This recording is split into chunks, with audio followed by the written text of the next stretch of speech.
How's it going, everybody? After all the movies that just came out over the holidays, it doesn't look like there's much to look forward to until February. So in the meantime, I'm going back to review the original trilogy and prequel trilogy of Star Wars. And even though I certainly didn't watch the movies in this order, we are going to start with Episode 1, Phantom Menace. Episode 1 came out in May of 1999, when I was only 6 years old, and had already fallen in love with my VHS box set of the original trilogy. So this movie really came at the perfect time for me. I saw it in theaters and had a lot of fun. Luckily, I was only 6, so I don't have to go down in history as one of the many fully grown Star Wars fans who saw this movie in theaters and tried to say it was good. I was a kid, and in a lot of ways this was a movie for kids. Which brings up my first problem with this movie in hindsight. Who was the target audience?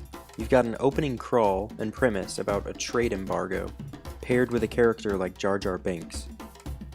At the time, kids loved Jar Jar, and I can attest to not having any problem with him when I was 6 years old, but I don't remember understanding anything about the premise of the movie. For me, it was all just cool visual effects like I had never seen before. The actual story was not written for children to follow. So you've got a plot that is more complex than anything in the original trilogy, but a character like Jar Jar who provides the lowest, most immature comic relief ever seen in Star Wars. There just doesn't seem to be a target audience who would have been able to follow this plot and appreciate a goofy, slightly racist, slapstick alien. The pod race sequence of this movie was one of my favorite parts when I was a kid, and it's probably George Lucas's best use of special effects in the prequel trilogy. He gave us a sequence unlike anything we had ever seen before, but it's just spectacle. This is the longest sequence of the movie, and it really doesn't push the plot along in any way, other than Anakin winning the race and getting to go free with Qui-Gon, which we kind of knew had to happen anyway, otherwise there would be no movie. Now, a lot of people like crapping all over Jake Lloyd's performance in this movie, which is admittedly awful, but he was just a kid. When you're dealing with an actor of this age, the blame lies with whoever cast him and with the director who failed to get any good takes out of him. Thankfully, George Lucas had Ewan McGregor and Liam Neeson working on this movie. They delivered solid performances in spite of Lucas's failure as a director, which is most obvious when you see Jake Lloyd and Natalie Portman in this movie. Yeah, Natalie Portman has gone on to become a great actress, but at the same time, she was just a kid in this. And just like with Jake Lloyd, I blame any bad acting on George Lucas for going, "Yep, that's great, moving on." Switching gears, let's talk about some good things in this movie. As I said before, Liam Neeson and Ewan McGregor were great choices, and delivered solid performances. A lot of people think Qui-Gon Jinn was the best thing about the movie. I agree that Neeson gave us a character in the span of one movie that was more believable and was more fun to watch than characters who spent an entire trilogy on screen.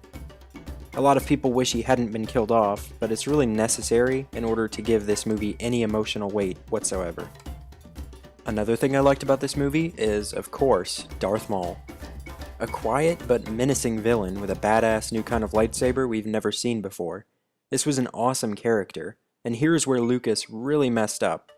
In the first movie of a Star Wars trilogy, you should kill off the Master, keep the villain.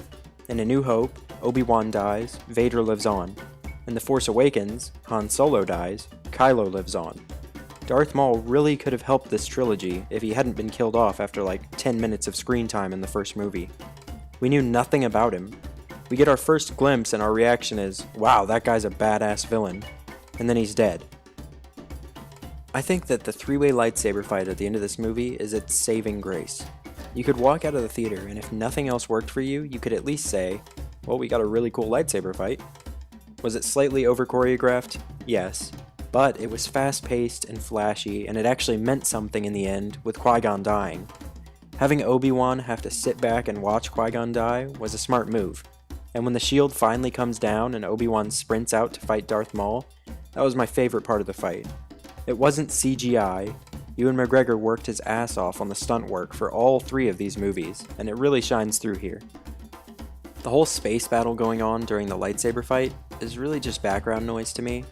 It's purely CGI, and Jake Lloyd's acting from the cockpit of his ship is terrible. For me, the fourth wall is just shattered in every scene Anakin is in. I'm not looking at young Anakin in a Star Wars movie, I'm just looking at a little kid being fed lines with no regard for how he actually delivers them. So that's pretty much all I have to say about the Phantom Menace. I've heard what some people call machete order, where when watching the Star Wars saga you just cut out the Phantom Menace and pretend it never happened. But I disagree with this. If you're interested in becoming a Star Wars fan, then you really have to suffer through this just like the rest of us. A lot of people regard Episode 1 as the worst Star Wars movie yet, but I'm going to disagree, for reasons that you will learn about in a later review. This movie is important to the character of Obi-Wan.